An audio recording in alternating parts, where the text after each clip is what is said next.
Hey, Homeworthy. I'm Bob. And I'm Matthew. Welcome back to Casa Loma. Come on in. We can't wait to show you what we've done to the house for Christmas.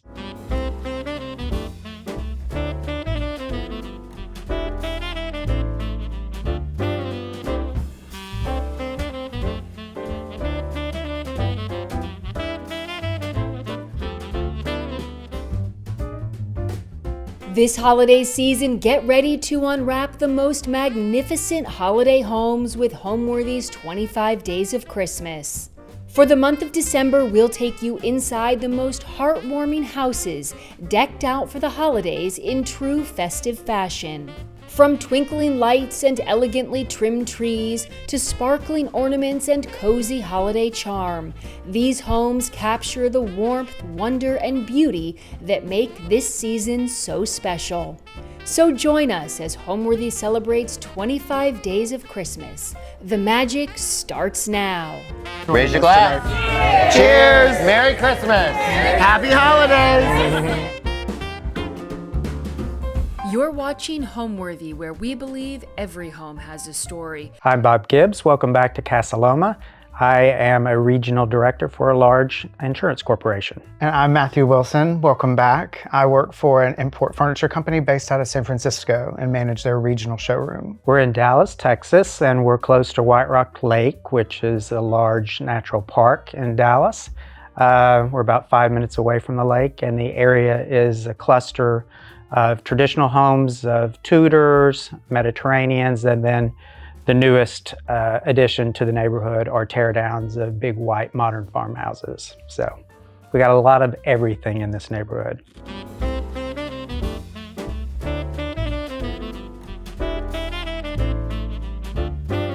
Well, welcome back to the living room entryway. I heard lots of you from your comments on the first round of my lack of entryway. Still don't have one, so we do the best with what we've got. Really, the only portion of the sitting room that we decorate is the mantle. And as you can see, that's probably enough. There's a lot going on in this mantle. You'll notice as we go through the house, we use a lot of flocked greenery and trees this year. So I think I'm feeling mesothelioma coming on from the amount of flocking that I've inhaled over the past couple of weeks. But this is really, while it looks complicated and over the top, and I will admit it's over the top, it's really easy to do. So it's just one very long, very good quality flocked garland. So it gives you a lot of body to stuff things in. And really all of these are just individually wired or poked into the greenery. And a lot of this is not even Christmas. So this is just, if you go to your craft store or home store, these are just things that you'd put in faux arrangements. And I'm always one looking for something that's a little bit different, not so holiday. And I like the juxtaposition of not everything being shiny. So, some frosted greenery in here, lots of glitter, lots of ornaments. And then tucked in here are quite a few. My grandmother, as I talked about a lot in the first episode, started me a collection of silver bells. And so there's about 40 Wallace and Toll and different silver bells woven throughout the garland. So, and then we'll move into the piano porch.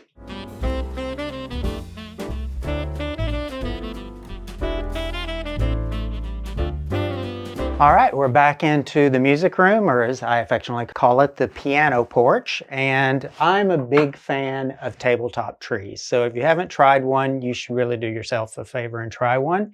You can get one in every room. They're half the time to decorate. I would say they take half the ornaments, but that's a big fat lie. You can see this one's loaded down. And this one I have called my Bergdorf Goodman tree because really, with the exception of the tree itself, all of the ornaments on this tree have come from Bergdorf and are primarily Jay Strongwater, who started making ornaments, I think about 10 or 15 years ago, and I just couldn't get enough of them. And so all of these are Jay Strongwater with the exception of a couple of antique pieces scattered throughout. But I just love the detail, the old world kind of work that he does on his ornaments. Funny story, I had started collecting these about 15 years ago, and I was literally buying, one a year, two maybe if they were on sale after the holidays. And I had my family over, my extended family over for Thanksgiving dinner, and the house was decorated for Christmas, and a different tree, but I had started this theme. And one of my cousins said, "Tell me about that ornament." And I said, "Well, it's a designer named Jane Strongwater." And she said, "That looks expensive." And I said, "Well, they're not cheap, but you know, the quality did the spill." And she just kept pressing, and finally asked the price. I'm not going to tell you, but her response is, "I could have bought a washer and dryer with that." So it's just funny that, you know, as your collections grow, I try to buy less and buy more quality. So every year I'm buying fewer ornaments, but I just try to up the game. So that's my recommendation. Find a designer of ornaments or something that you like and just build that collection over a year. There would be no way I could go out and buy these or afford to buy these all in one fell swoop. So I just love this tree because of the whimsy of the animals and kind of the old world candles and everything that comes along with it. I just think the work he does, you know, with the beading and the high-low effect of his ornaments is just gorgeous. We live in a 1928 Tudor revival, so it's one of the original homes to the Lakewood, and our personal style is transitional, so we do like a lot of antiques. As you saw from our original episode, you'll see it at our antiques and collectibles that we use at Christmas time. So it's a little mix of everything, a little bit of modern and a little bit of old.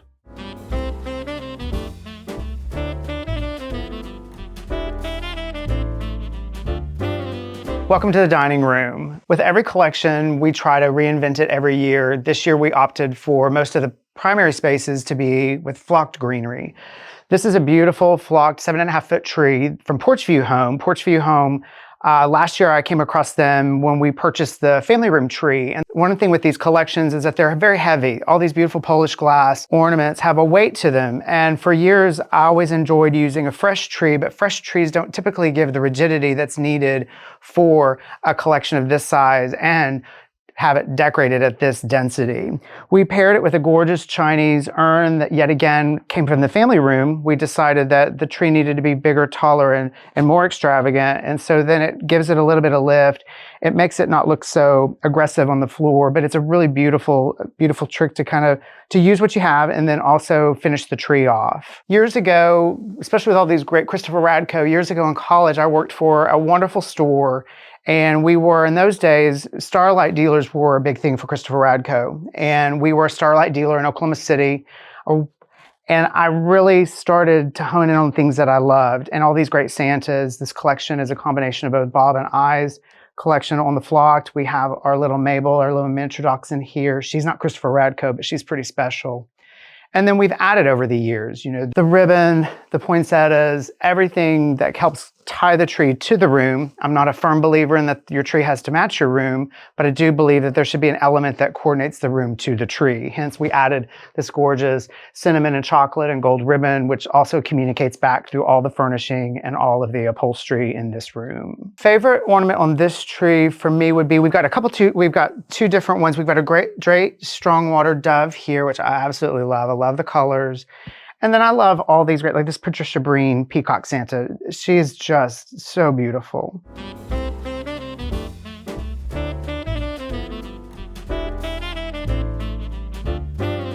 Well, I'd like to walk you through the tablescape. We're getting ready for a dinner party tomorrow night. As last time, we don't decorate to this extent and get the house ready without sharing it with friends and family. So we'll be having a seated dinner in the next couple of days. And as I told you on the first episode, I like every table to be different. So I don't like my guests to be like, "Oh, I've seen that before."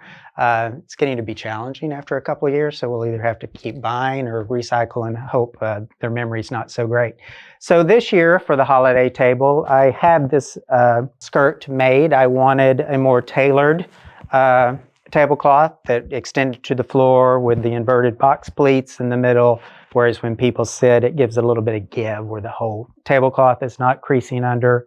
And then lots of comments from viewers last time about they loved the tablecloth that was on that table, but it's in practicality because of the raised petals. And so I heard you and had one made that's a little more practical for you. The setting of the table, again, formal. We're not casual people. So all of the silver, including the chargers, the candlesticks, and all the flatware is Wallace Grand Baroque. And then I've had these sterling silver Coptic crosses for years that are scattered along the table. They're really not holiday.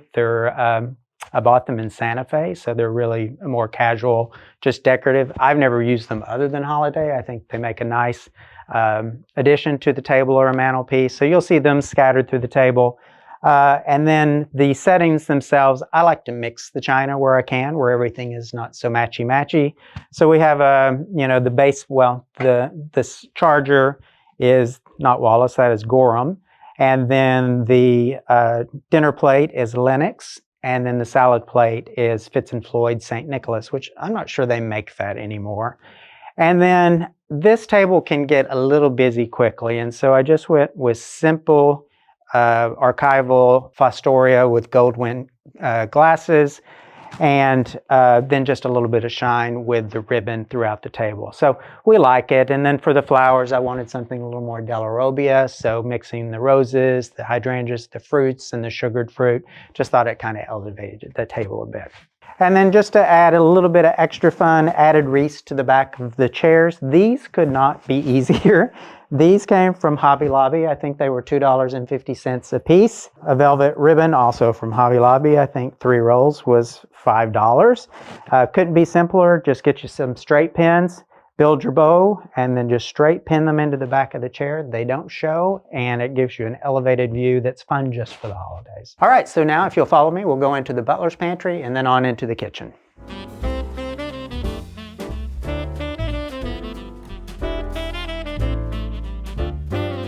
All right, so we're back in the butler's pantry, and there was a lot going on the first time you visited us in the butler's pantry. And as you can tell, if you look up at the shelves in the bar, it's gotten a little bit busier. As I said earlier, sometimes Christmas can feel like it threw up on your house, and that is not always a bad thing.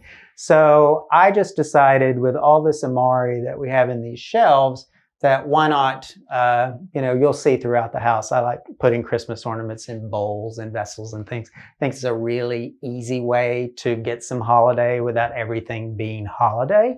And so I just ordered these on Amazon because they're really difficult colors to find. So the gold, the blue, and the orange all kind of mimic what's going on in the amari, and love kind of how that looked. And bring it down to the bar in the same colors. And then for guests, coming over, we always have a little treat for you to take on the way out. So these are the most delicious sugar cookies in the world. I wish I could tell you I made them, and I would be a big fat liar. These come from J. Ray's in Dallas, and if you have not tried her bakery, you should definitely check it out because she makes delicious things. And I'll be sending some of these home with the Homeworthy team.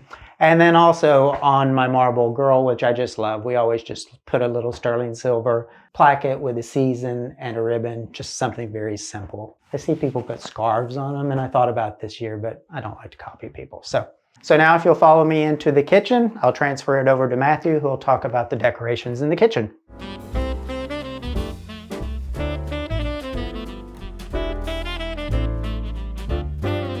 Welcome to the kitchen. Bob walked you through the dining room and the butler's pantry, and now we're in the kitchen. The kitchen, especially since our addition a year and a half ago, has become more of the heart of the home because it connects not only the dining room to the family room, which we'll get to next. The kitchen, I think, a lot of times presents a problem for people in decorating for the holidays. Many times counters become inundated with things and stuff, and much like we were speaking of earlier, Bob and I like to edit our collections where they seem more purposeful and they seem more confined. An incredible detail, an architectural detail that's part of the house that we typically have nothing on. For the holidays, it is home to a collection of Snow Village houses that my grandparents started a collection for me when I was 8 or 9 years old. And we found that these became a beautiful little representation of our neighborhood, although there are some styles that are not in our neighborhood. This is just a small little quiet area. We have these on at night. They're not on all the time. They're a special reminder of a lot of Christmases and a lot of houses and a lot of people that live in them. So the final leg of the kitchen until we walk into the family room is a collection of antique finials that not only did my sister give, but we've picked up here and there, and we've ordered. Yet again, this is also a collection of vintage Christopher Radko and really great antique glass ones from the 50s and the 60s. And this is a great way, another great way, to have a small little spot of Christmas without it inundating this entire space. Because many times during the holidays, when we entertain, the stove gets covered. This becomes really much a dessert central, and people really do enjoy hanging out between the two rooms. But this is another great way. We use these beautiful Lismore tea light holders as anchors for these finials. That way they stand proud, and they're a nice little addition to the kitchen and a small little moment as you're just kind of walking through. You know, most families will say that holidays are the most important part of their lives, which it is on every family, but even as a small child,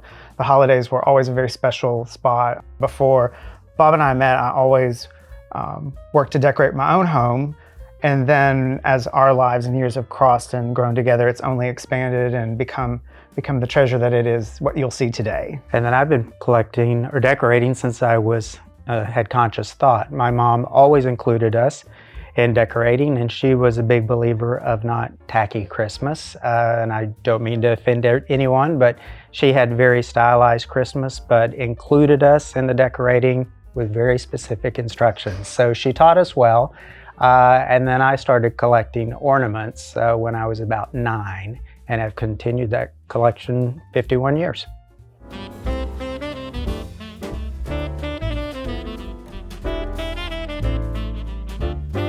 We watch a lot of episodes, and I find a lot of different adjectives that people use. This is my favorite. This is the most extraordinary. This is very special to me. And I think all three of those words exude this tree. This tree is 40 plus years of collecting family heirlooms, antique, new. And then of course they're hanging on, again, a beautiful porch view home Christmas tree. This is a 9.5-foot one. Of course, many trees and many years, I like to add a second set of lights. I did to this one. We didn't add any additional lights to the other trees. We felt like they had adequate lighting. But this tree, I believed it needed a little more sparkle, a little more density of light. And as you'll see, these little faceted lights were added from tip to base. There's over 22 to 2,500 ornaments on this tree. They range in antique Polish, antique Czech, Christopher Radko, Patricia Breen. And if many of you know, Woolworths was credited as the first American retailer to bring all these great shiny bright ornaments originally to America. These were always treasures of Europe, and F.W. Woolworth decided America needed these. And I think the first set that I ever saw, my parents had a set of 12, and they were in this great box with beat up cellophane. And there were these wonderful little reflectors, and they were my favorite as a kid growing up. And so as I started and as I became an adult, I would continue to add. Then the joke happened one year, unfortunately, with the pandemic. We had a joke here at the house, either at the door, whoever was ordering dinner jackets or Christmas ornaments, whichever was the volley, because I kind of went a little overboard during the pandemic buying a lot of these old vintage ornaments. You'll see a few of them, like this great new one.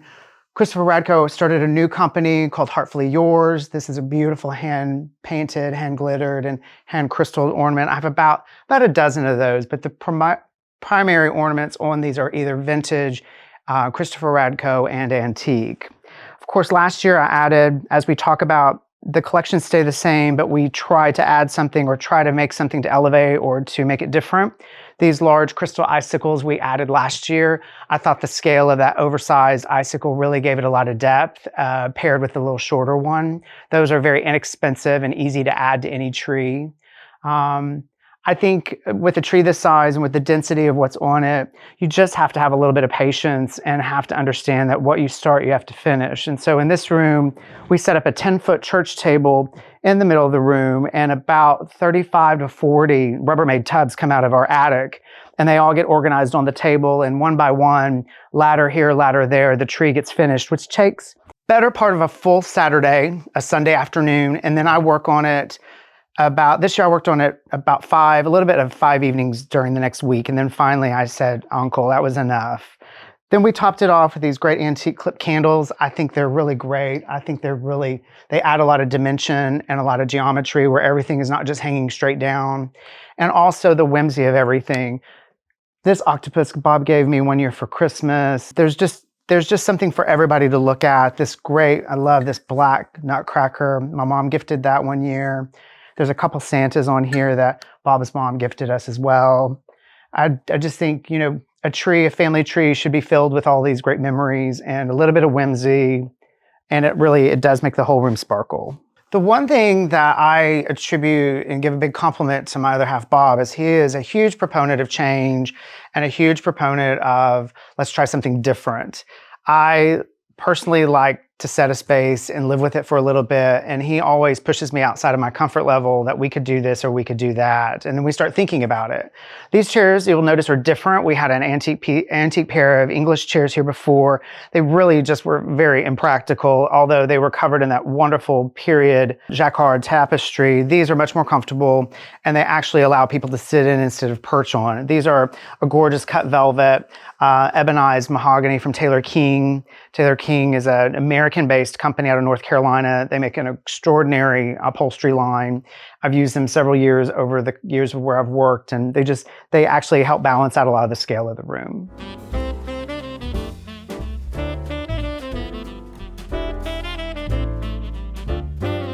All right, we're on my way to the office, but as you remember, as part of this latest edition we did the house, I had this gallery which connected the new addition of family room to my office, so I don't have to walk outside anymore.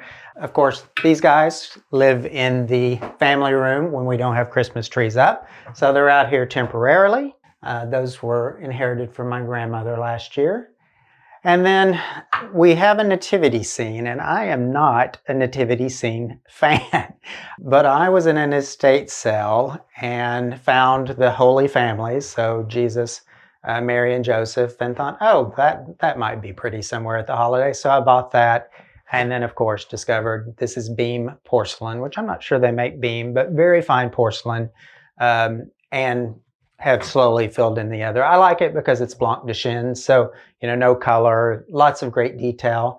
And this just is a good example, I believe, of like using things for Christmas that aren't Christmas. So my mom gave me this tabernacle, 25 years ago, and I've really never had a use for it. It's big and it's an awkward size, and what would you do with it? And so when I drug this out this year, I thought, oh, perfect, that can be the creche for this beam nativity scene. I think it works great. And then another little trick is, all of this little stuff can get dark. And so just, I went on Amazon and just found there's these tiny little spotlights, literally half an inch long, mounted up in here. I think it was $6, and it just illuminates it. And so it just gives a little more importance to something. And now we'll head right into my office.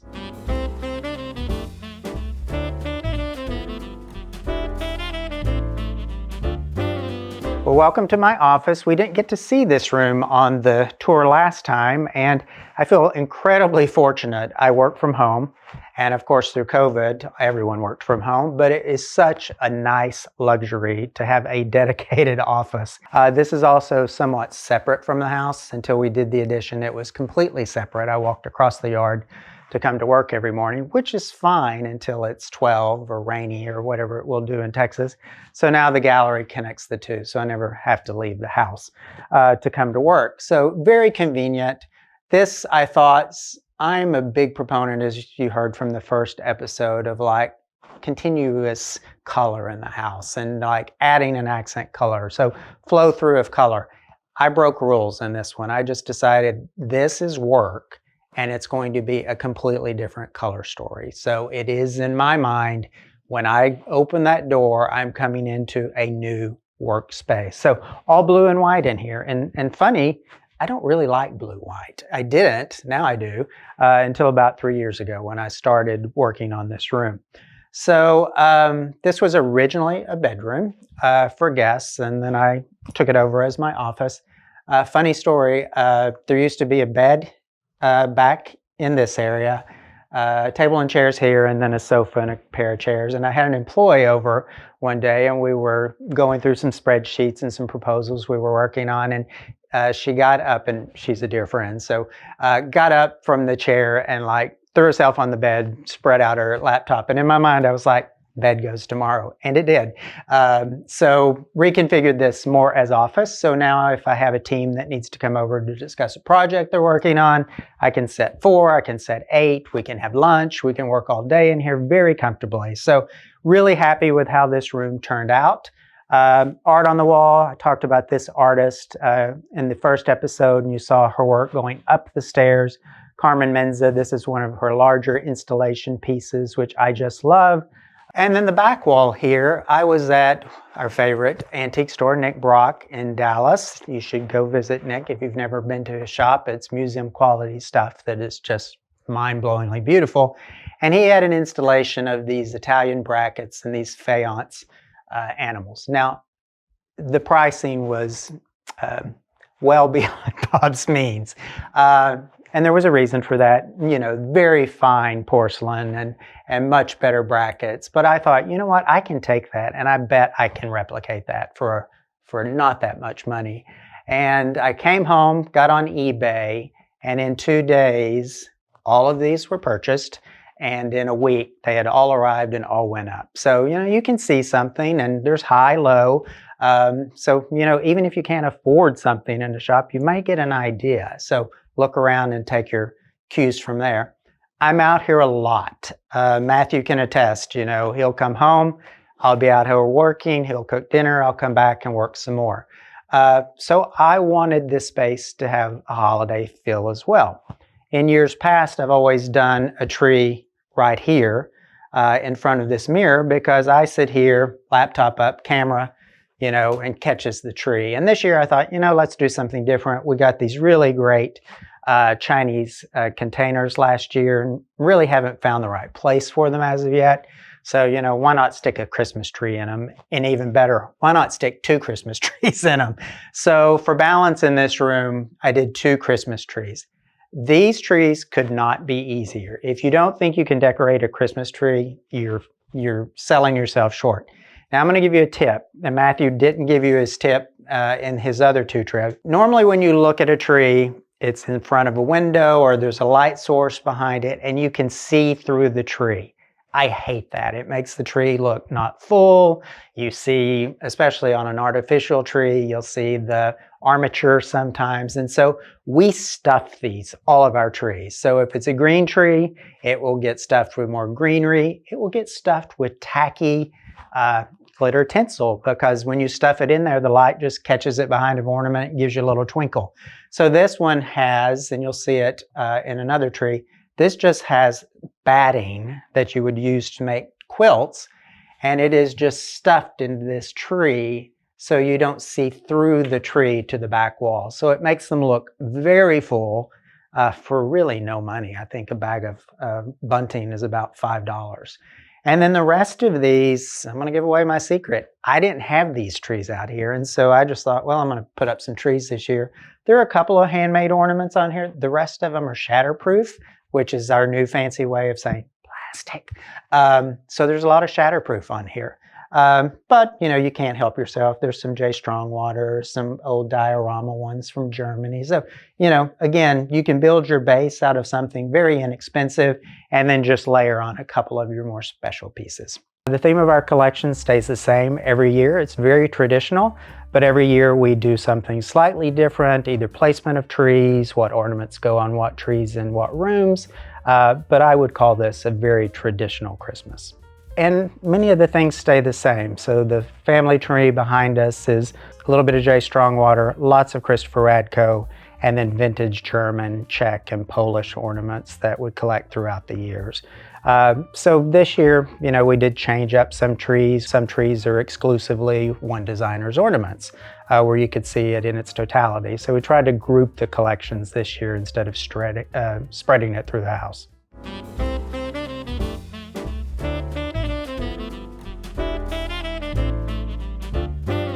Well, welcome back to the Courtyard. As you'll remember last time, none of this furniture was here. I hinted that it was on its way, but it had back ordered. So we're now fully installed in the backyard.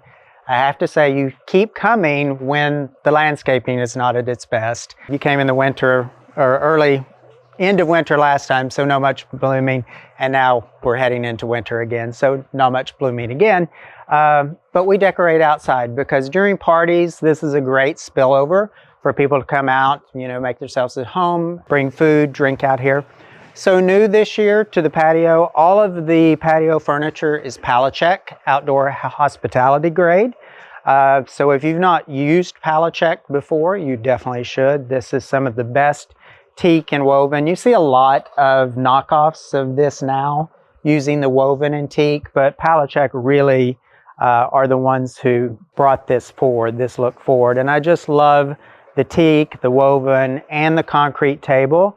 I like that juxtaposition so everything's not so matchy-matchy. And then on the back of each of these chairs, again, a simple trick. I just was at Hobby Lobby or Home Goods or one of those and found these Christmas ornaments that were like $1.50 a piece, little wooden snowflakes. And again, just with a simple straight pin, pinned them to the back. And then on the table is a collection of crystal. Most of them are old Auraphores from the 50s, and I think I have about 300 of those. So you're only getting a small sampling of those. All right, and out here we have 4 or 5 trees. We'll start with the small ones. Again, outdoor trees. So again, shatterproof, plastic. Ornaments are going to be your best friend. They will survive. They have survived the sprinkler system. We're in a weird weather pattern here in Dallas where it's 80, 30, rain, sun, and they're holding up pretty well. We had 30-mile-an-hour winds last week and everything withheld. Now the secret is if you're going to put trees up outside, go to Home Depot, Lowe's, whatever your local garden center is, and get one of the stakes for a small tree. Drive that stake deep into the ground, zip tie that tree to the stake. The tree will stand in 60 mile per hour wind. So all of these are well staked, so they're not moving. But again, these are just filled with plastic ornaments and okay ribbon. But if you use enough of it and kind of repeat the theme, I think they look fantastic. And then we'll kind of pan over to the big trees. We have 2 8-foot flocked trees. I was not going to put these up this year. And my aunt called me and said she had bought a new Christmas tree on Amazon and she unboxed it. It didn't have lights on it. She was returning it. They sent her 2 instead of 1. They wouldn't take them back. They said, just keep them. So she gave them to us. And I thought, well, we'll use them outside. If they survive, they survive. If they don't, they don't. And again, we just repeated this color story out here of the blue and white. So again, all of these ornaments, I hate to give my secret away. These 2 trees, the combined cost, the trees were free, they were a gift, and all of the ornaments for both trees combined was $42 because I bought all of them at Family Dollar because, you know, they're outside and I thought they looked great. So the garlands, everything, both of these trees was about $21 each tree to decorate. And I think they look fantastic. And at night they glow and give just an extra layer out here. And then the mirrors, of course, were here last time, but we always put lit wreaths on them. So at night, all the boxwoods, by the way, all the greenery out here at night is lit. So you get just a soft glow of white light and some green glowing back here. And so it makes a really nice ambiance for folks to come out, have a drink, or if it's gotten too chaotic inside, you know, with 50 or 60 people at a party, this is an easy place to spill out. And again, with the seating area here, this is all Palachuk, which matches the dining room. So fantastic quality. I mean, the chair weighs about 100 pounds. I can't move the sofa. And then accessorizing this, again, just using a trick that I think a lot of people do is just stuff balls into bowls and put some Christmas ornaments in your arrangement, especially outside. It just makes it a little more festive. And then I just have to call out this little guy here. My grandmother, who I lost last year, I talked a lot about her in our first episode. This is absolutely nothing, but it just has so much meaning to me, is I think I was 7 and she was big into pottery making at that point. And so she took me with her and both of us made a little snowman, and that's the one she made. And so I don't know what happened to mine. It was probably so bad they immediately killed it. But I love having that out there. That reminds me. And then, of course, our giant snowman holding guard over the trees came from Horchow. I think they still make him, possibly even a bigger. And then we'll be adding, we didn't quite get through with the lights. He'll also have lights strung around him.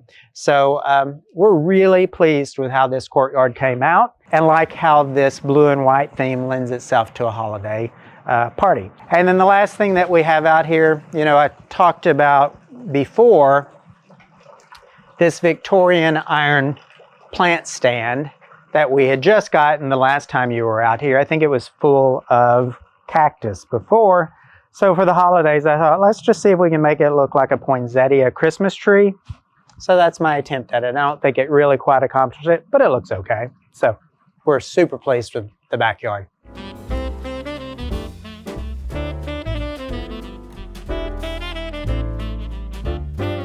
All right, so welcome to one of our guest bedrooms. You didn't get to see this room in the first episode, so I'm glad y'all are back to catch this one. This room is a problem for Bob. When I moved into this house, this was the primary bedroom and looked very different. I had a different aesthetic then.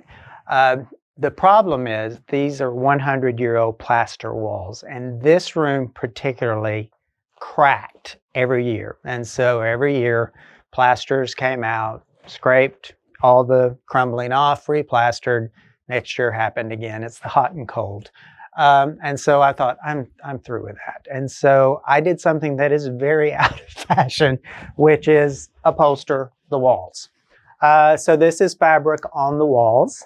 And I wrapped the entire room in this, I think, great chinoiserie gold and tan fabric, and really wrapped everything. So the settee is in the same fabric, the cornice over the bed had custom bedding made out of it, and then just added in some matelassé and, some Schumacher silk and wool just to kind of, give it a little extra oomph. But I really like the glow of this room. I talked about how much I like gold in my first episode, so this is definitely our gold bedroom, and this is by far the most grandma room we have. And I don't mean that in a negative way. This is a lot of grandma's things. And so really all of the figures you see are the porcelain. I would say everything in this room has come from a member of Bob or Matthew's family. And so, this is I'm not sentimental about things, but I do come into this room and it does remind me of, where it came from and where she bought it and how she felt about it. So then, about 2 years ago, I guess it was in COVID when we had lots of time on our hand, we decided every room should have a Christmas tree. And so this room has a Christmas tree too. So when I was thinking about the tree for this room, obviously I like gold. There's a lot of gold in here, so why not just layer on more? So this is a gold tinsel tree. I talked about tacky Christmas earlier. I might classify a gold tacky tree as gold tinsel to be tacky.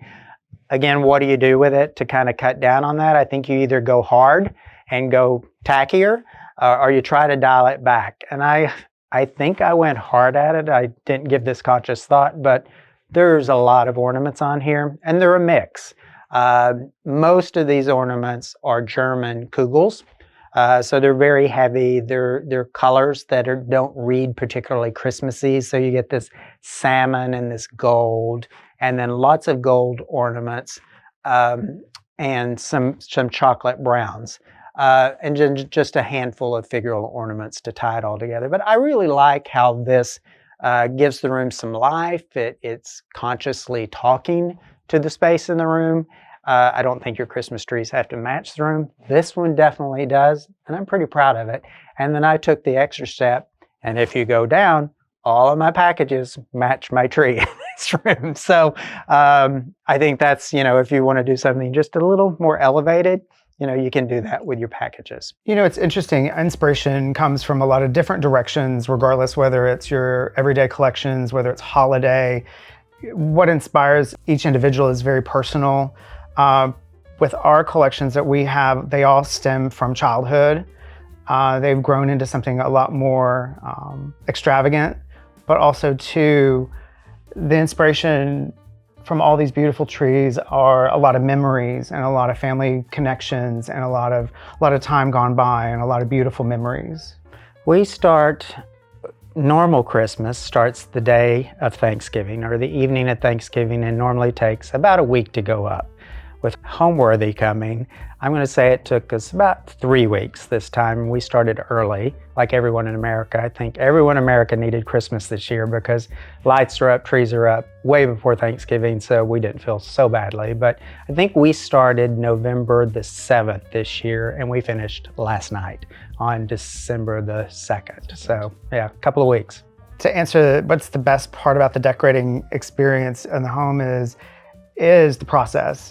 We both are very process oriented. We both like to cut off more than what we think we can, and we divide and we get it done. And when all the boxes go back to the attic and everything is clean and everything is ready for company, and you can walk around, or many nights I'll sit here in the family room long after Bob's gone to bed and just sit and look at the tree and the joy that it brings us, but also we decorate the outside of our house and our neighbors stop us repeatedly or leave notes on the door in the mailbox about how much joy it brings the neighborhood. And that personally, I think is more rewarding than any of the extravagance of it all.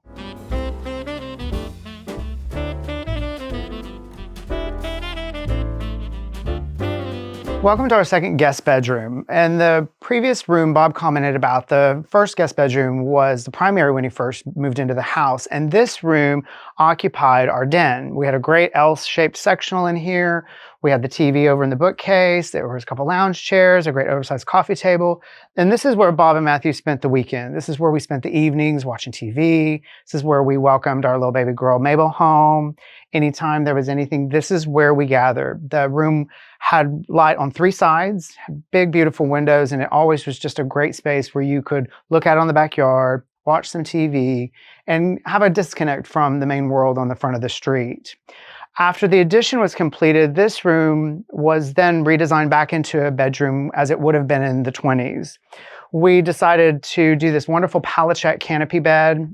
This really gave a layer of casual quality to the room, and then paired with these great reproduction French chests. This again is another opportunity where the bed can get a little pricey, but these chests are front gate. They're very reasonable. We did continue the same thing on the walls and the draperies as we did in the first guest bedroom. The walls are entirely upholstered with matching linen draperies with great hem tape and a great fixed panel with these great bamboo shades.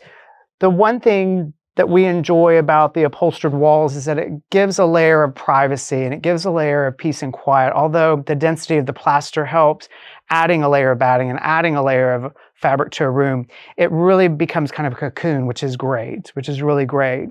The artwork over the bed is a favorite of Bob's. We found a home for it there, which is a really, really, really beautiful piece. And then behind me, we can pan over, there's two beautiful watercolors. These are pieces that he painted many, many years ago, his own hand. These great Majolica plates are from his grandmother's estate once she passed. And then, of course, one of our beloved dachshunds at the bottom who's gone to live on, kind of rounds out this wall, which I think is a great collage and a great way to display similar colorways of art in a very, very structured way. One of my favorite things, years ago, I worked for a lighting company, and I would love to go on a haunt. These little sandstone mid-century lamps I found over at the local Salvation Army. If you are afraid of doing any of that, quit being afraid and go. These originally had bad walnut stems and these horrible onion skin shades. I think they were half of half. They were ridiculous. I think I bought the pair, told them to keep the shades, and I bought the bases. And then I took them to the workshop, had them take off the wooden stem, had them out acrylic, and then these great custom foil and silk shades were made. And in fairness, they stayed in a closet for easily 5 or 6 years because I never really had the spot for them. And then when we redesigned this space, they just found the right home, and they just are a really beautiful way. That foil shade casts the light up and down, which is, I think, very serene and very, very, very calming. As we round the room, the bookcase is original, but before it was only a 2-bay. The third bay, before the addition, was an enormous window that mirrored the ones over here on the other side. And this collection on the bookcase is of these great quill boxes. They're quill and ivory. We've got a great collection of bronzes and great Buddhas. They're just, it's just a great way. And as you can see, all the different pieces have their own personality. But one of Bob's tricks that I really like is that he wraps all the book jackets in similar paper. That way, if they're not books of any notoriety, you don't really need to show the spine, and you really need to quantify how busy all of the little collection is by something that's a grounding element. And I really like that trick. And that's what we have on this whole wall Yet again, we decided we needed another tree in another bedroom, but much to Bob's credit, a tabletop tree is a great way to introduce a tree without it being so committal and so aggressive and it consuming so much of a space. And this is an enormous collection of antique Madonnas and Italian carved figurals and beautiful Zardozzi crosses. So this is all a very, very religiously themed tree, topped with that enormous J. Strongwater glass finial. Then one other thing that's very special to Bob, this Nativity, his grandmother had an enormous collection of Fontanini, and in one of her powder rooms, she had a whole wall full of brackets that covered the entire wall, and that's how she had all of her Fontanini displayed. That way she can enjoy it year round. It was not a seasonal item, it was something of her daily life, and when you went into that powder room, you saw this enormous collection, and during, when we had to pare down the estate, we walked through and we chose things that we knew that we might want to use for the holidays and in remembrance of her.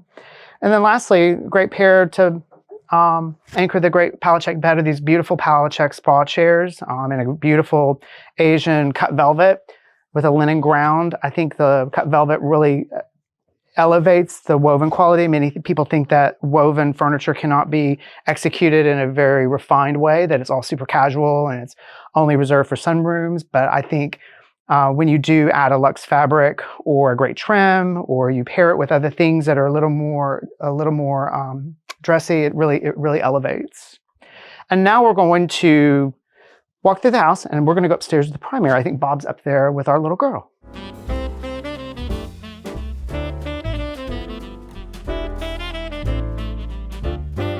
All right, well, welcome back to our primary bedroom. Not much has changed since you were here.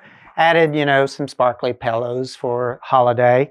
Matthew likes sit-abouts, and we have great rows, and I'm being facetious. We don't fight about this. It's a joke. So over on his nightstand, you'll see he has a tree from his grandmother and a couple of German Santas, and I actually do like those. But he loves to sit about, and we joke about like how many were allowed or how many he's allowed. And this year, on top of the armoire, these used to be just scattered throughout the house, these little houses and trees. And so this year, as a courtesy to my OCD, he decided to group them together, and I'm thrilled that they really make a statement, tell the story up there. And then on my side, you'll see it's very plain. It's a bowl of balls, which is a trick I think works universally in every room. And then just a little German figure who's new. I'll talk about that artist in just a moment. So very simple because, as I talked about last time, this being our primary bedroom, my goal is for it to be very warm, very layered, very tonal, but luxurious. So you accomplish that through, a different number of textures and shine on fabrics. You get a real heavy linen that gives you a different layer, and then the trims that you use on your chairs, pillows, and drapes. New addition to the room this year is we have not had a tree in the primary bedroom before, and this year I thought we're going to do it. Number one, I knew Homeworthy was coming back, but really I had started collecting an artist who, and I consider her an artist, all she makes is ornaments. And they're all of these well, they're not German because she's American, but they're replicating, the German and Dresden, all hand-spun cotton and wool ornaments, from the 1800s. And I discovered her at Bergdorf. The name of her line is Vintage by Crystal. And you can either find her, if you're in New York at Bergdorf, I highly encourage going to see their holiday display. It's just magnificent. But she's also on Etsy. So now, every year I'm buying a handful of them. They're not inexpensive, and yet they're not unattainable. Most of them range $65 to $150 a piece. And so, and I know that's a ridiculous amount for a Christmas ornament, but what are you going to do? But I just love how she does these in the traditional way. So, if you look at the guy in the plane, all of this is hand-spun wool. I just don't know how you do that. And then everything is handmade. The propellers work. It's covered with real mica, so at night, it catches the light and flints. And so all of these ornaments are Vintage by Crystal. So check her out on Etsy. Her stuff is just amazing. And then as we go up the stairs, you know, I love my little cause figures. I talked about the whimsy and joy they bring me on your first visit here. And I think Christmas should be a little bit of fun. And so this year, as I was walking up the stairs one day, I thought, my little guys need something Christmassy. So as you go up, you'll see all of them have a little wreath.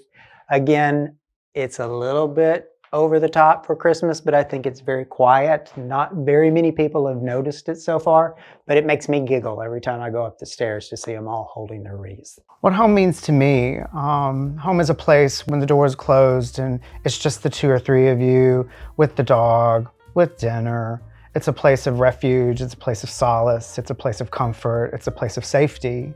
And I think many times people get lost in home having to be a certain aesthetic, a certain perspective, but it all really is what's your own perspective and what the perspective of your family is, and embracing that. We do have a little more traditional home than what a lot was on trend currently, but that's what is comfortable and that is what we find to be appealing. And for me, I gave you my answer of what home is every day on the first episode. Home at the holiday for me is a little bit different. The house changes, it becomes even more loaded with things. And Christmas to me should be excess. I mean, if Christmas hasn't thrown up on your house, what are you doing? So we like a lot of Christmas, and to me it adds warmth, it adds light. It's an invitation for friends and family to come in and share the house even more. And so we love sharing the house with the neighborhoods and our friends, and we love doing the decorating. So it's a lot of work, but we think it pays off.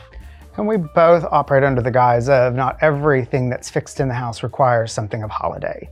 Many times you see publications, you see other friends, you see colleagues, and the house doesn't quite have room to breathe because there's no room to breathe. And that is something that Bob and I both, even in our everyday style, is that not everything has to have a personality on it. Thanks for watching. Go to homeworthy.com for exclusive content and shopping guides.